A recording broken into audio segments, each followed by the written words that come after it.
वक्फ bill pay आपकी जो party ने समर्थन दिया था उनको मुस्लिम वोट मिल पाएगा। सर, बाजपट्टी और सीतामढ़ी और उस इलाके में एक बहुत बड़ी समस्या है पानी के सुखाड़ को लेके। उस पर वहाँ के जो अभी प्रेजेंट विधायक है वो लगातार आमरण अनशन भी कर रहे थे। क्या लगता है ये आपको एक बिग इशू है? जब चुनाव है तो चुनाव से आप 15 दिन पहले भी 1 महीना पहले आप जाके आमरण अनशन कर रहे हैं। अब 5 साल आप कहाँ थे?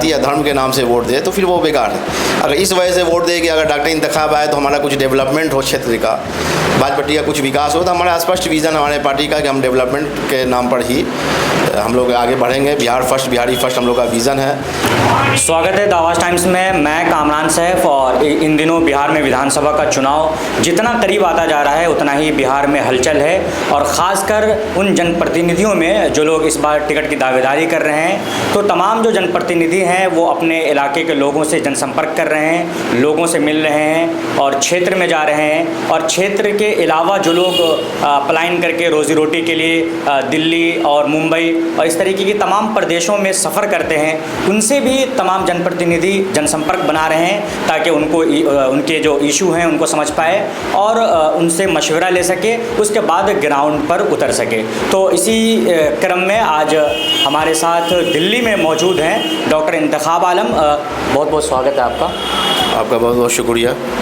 तो आज वो दिल्ली का दौरा कर रहे हैं, इन दिनों लगातार क्षेत्र के लोगों से मिल रहे हैं। तो कुछ सवाल हैं जो हमें पूछना है। वो दिल्ली का दौरा किस मकसद के तहत आप कर रहे हैं? मैं बराबर आता रहता हूँ और हमारे क्षेत्र के जो लोग हैं उनसे मैं मुलाकात करता रहता हूँ, और जब अपने लोग होते हैं तो एक इमोशनल अटैचमेंट भी होता है, तो लोगों से मिलकर खुशी होती है। और बहुत सारे लोग जब आप आइएगा यहाँ पर दिल्ली में और जब मिलिएगा तो बहुत सारी चीज़ समझ में आती है आपको, जो आप क्षेत्र में रहते हैं वहाँ पर समझ में नहीं आती। जैसे यहाँ पर आप आइएगा तो आप देखिएगा कि हमारे जो बच्चे हैं यहाँ पर एक पे एक टैलेंटेड बच्चे हैं, और हमारे यहाँ टैलेंट की कमी नहीं है। और यहाँ पर देखिएगा कि यहाँ पर आके वो टैलेंट का अपना यूज़ कर रहे हैं और अपने घर परिवार से दूर रह के दिल्ली में रह के यहाँ पर रोज़गार के सिलसिले में यहाँ पर आके अपना रोज़गार कर रहे हैं।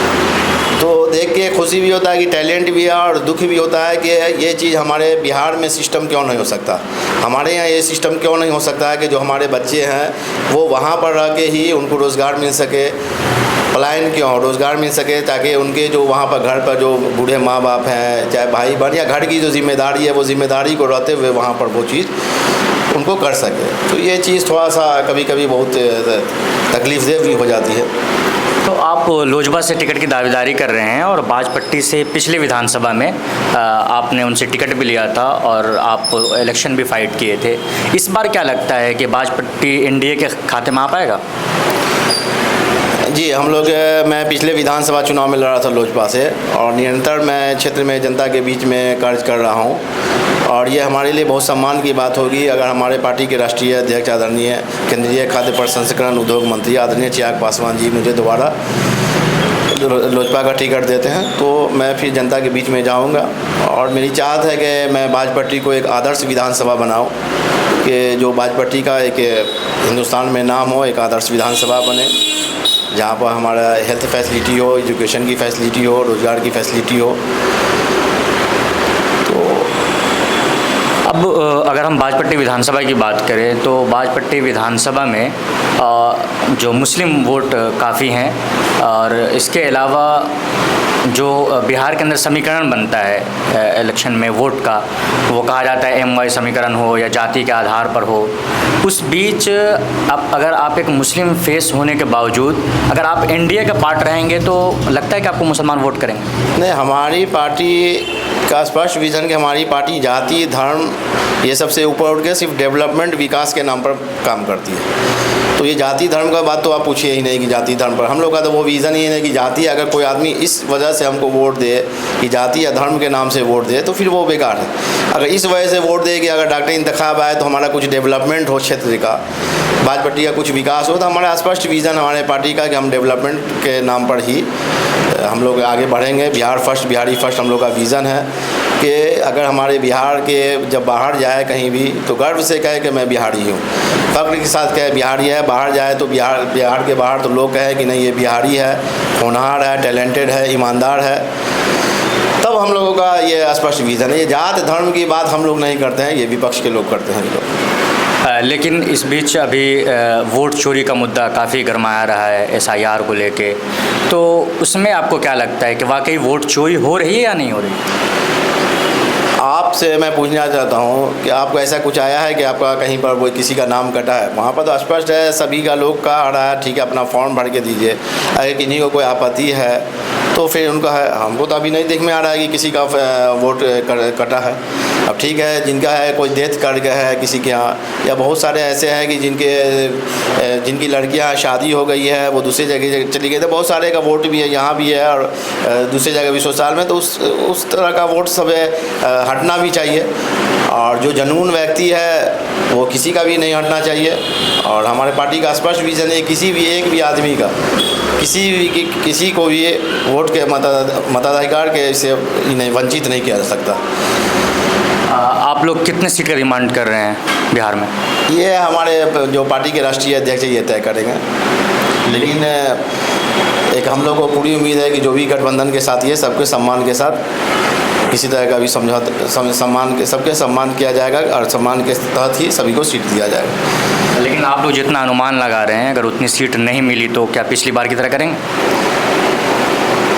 नहीं, अभी तो उसका प्रश्न ही नहीं उठता है। जो गठबंधन है, गठबंधन में सारी चीज़ें ठीक ठाक हैं और सभी को सम्मानजनक सीटें जरूर मिलेगी। नहीं, मीडिया में लगातार ये बातचीत चलती रहती है और लगातार आपके कई नेता जो है कुछ ऐसी बातें कर देते हैं जिससे लगता है कि आप लोग एनडीए से निकल जाएंगे। नहीं, ऐसी तो कोई बात नहीं है। हम मीडिया में बहुत सारी बातें चलती हैं, लेकिन हमारे नेता का कहीं पर आप बयान नहीं दिखा सकते हैं ऐसा कहीं पर कि कुछ ऐसा बोले हैं कि हम गठबंधन से निकल जाएंगे, ऐसा तो कहीं है नहीं है।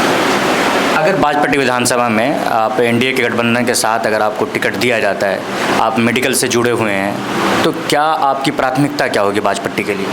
नहीं, हम लोग के लिए तो बाजपट्टी की प्राथमिकता होगी कि हर पंचायत में एम्बुलेंस की फैसिलिटी हो, वहाँ पर फ्री मेडिकल कैंप की सुविधा हो, एक अच्छा आधुनिक अस्पताल हो बाजपट्टी में कि लोग वहाँ से बाहर नहीं जा सके, वहाँ पर जो है अच्छे कॉलेज हो, एजुकेशन सिस्टम को डेवलप किया जाए, वहाँ पर जो है ट्रेनिंग सेंटर हो। जो हमारे जो बच्चे हैं, आज देखिएगा कि गांव घर में बहुत सारे बच्चे आप देखिएगा घूमते रहेंगे और वो ग्रेजुएशन किए हुए, लेकिन उनको ये पता नहीं है कि हमको आगे जाके क्या करना है। तो वो एक स्किल ट्रेनिंग सेंटर होगी ताकि उनको बताया जा सके कि आपको आगे किधर जाना है।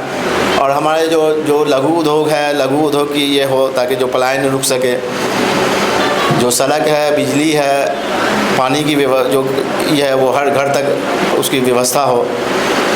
आज वहाँ पर जो एक बहुत कॉमन सा जब हम लोग भी वहाँ पर घर पर रहते, कॉमन सा प्रॉब्लम देखें कि ड्रेनेज सिस्टम की बहुत दिक्कत है। सब लोग घर में जो है जो नाले का पानी रहता है वो सभी के घर में देखिए गड्ढा करके पानी गिराया जाता है। तो वो ड्रेनेज सिस्टम हो जैसे शहर में रहती है कि वो निकले, तो वो सब की कमी है, वो सबको दूर किया जाना चाहिए। अभी ख़ासकर बाजपट्टी और सीतामढ़ी और उस इलाके में एक बहुत बड़ी समस्या है पानी के सुखाड़ को लेके। उस पर वहाँ के जो अभी प्रेजेंट विधायक है वो लगातार आमरण अनशन भी कर रहे थे। क्या लगता है ये आपको एक बिग इशू है? नहीं, पानी की समस्या तो एक बिग इशू है ही। और आपने बोला कि आमरण अनशन कर रहे थे, तो 5 साल थे, तो 5 साल से कहाँ आमरण अनशन थे? 5 साल से आमरण अनशन कहाँ थे? आप 5 साल से क्या किया?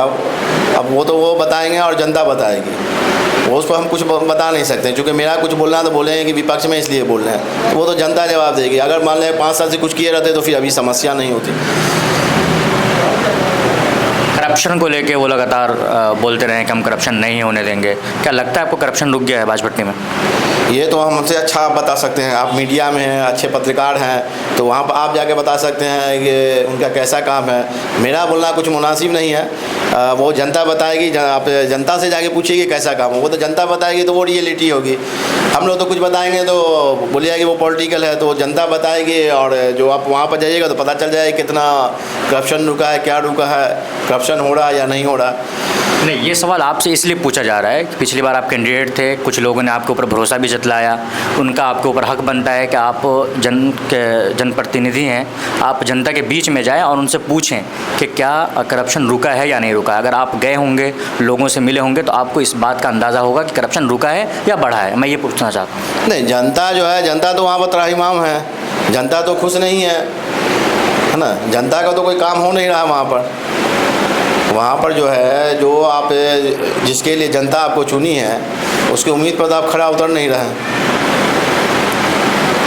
अगर आप उनके उम्मीद पर खरा उतरते तो फिर जनता के लिए आपको आज आमरण अनशन करने की ज़रूरत ही नहीं पड़ती। आज जब चुनाव है तो चुनाव से आप 15 दिन पहले भी, 1 महीना पहले आप जाके आमरण अनशन कर रहे हैं। अब 5 साल आप कहाँ थे? एक आखिरी सवाल लूँगा, उसके बाद मैं इंटरव्यू क्लोज करूँगा। सवाल ये कि वक्फ बिल पे आपकी जो पार्टी ने समर्थन दिया था, तो और एक मुस्लिम बहुल क्षेत्र अगर बाजपट्टी को समझा जाए तो लगता है कि आपको मुस्लिम वोट मिल पाएगा? नहीं, वो पहला ये है कि मैंने आपको पहला ही बोला कि हम लोग जाति धर्म से ऊपर उठ के विकास के नाम पर, हम लोग का डेवलपमेंट के नाम पर ये होता है। और जो वक्फ बिल में है, जो हमारी पार्टी का स्पष्ट मानना है कि किसी भी तरह के मुस्लिमों को कोई भी वक्फ बिल में, वक्फ पर किसी तरह की कोई दिक्कत नहीं होगी। और उसमें जो भी मुस्लिम की आपत्तियां हैं तो उसको हम लोग को भी सरकार से ये है कि उस पर गहन विचार विमर्श करके अगर जो हम मुस्लिम समाज की आपत्तियां हैं उनको दूर करने की कोशिश करें। चलिए, बहुत बहुत शुक्रिया। तो ये थे डॉक्टर इंतखाब आलम, जिन्होंने कई महत्वपूर्ण सवालों का बड़े अच्छे अंदाज में जवाब दिया। तो तमाम छोटी बड़ी खबरों के लिए आप देखते रहिए द आवाज़ टाइम्स। मैं कामरान सैफ, कैमरे के पीछे इलियास फहमी। धन्यवाद।